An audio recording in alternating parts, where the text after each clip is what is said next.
Setting करा दीना, एगो लड़की से सेटिंग करा दीना।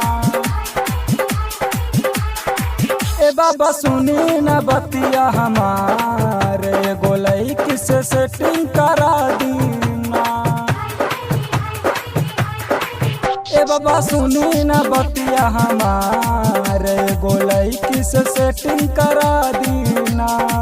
सावन महीना में आई बहो, सावन महीना में आई बहो, जल देव घर में हम चढ़ाई बहो। ए बाबा सुनी न बतिया हमार, एगो लड़की से सेटिंग करा दीना।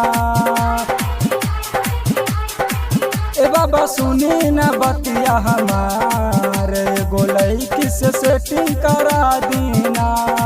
सावन महीना में आई बहो, सावन महीना में आई बहो, जल देव घर में हम चढ़ाई बहो। ए बाबा सुनी न बतिया हमार, एगो लड़की से सेटिंग करा दीना।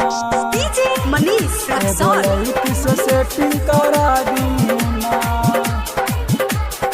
सावन महीना के पावन दिन में बाबा पे जल चढ़ाई बहो, हमरा पे बाबा दे दी ध्यान हो, करतनी हाथ जोड़ी हो, करतनी हाथ जोड़ी हो।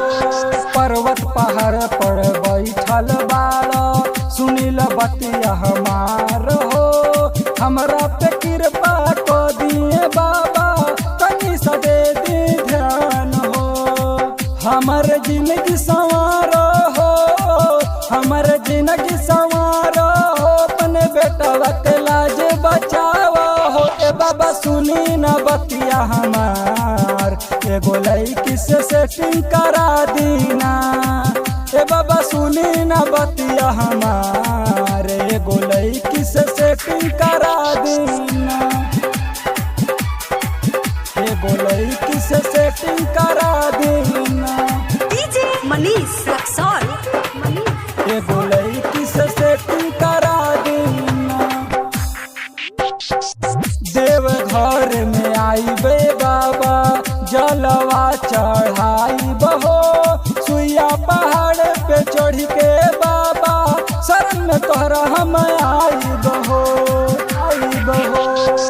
देव घर में आई बे बाबा, जलवा चढ़ाई बहो, सुइया पहाड़ पे चढ़ के बाबा, शरण में तोहरा हम आई बहो।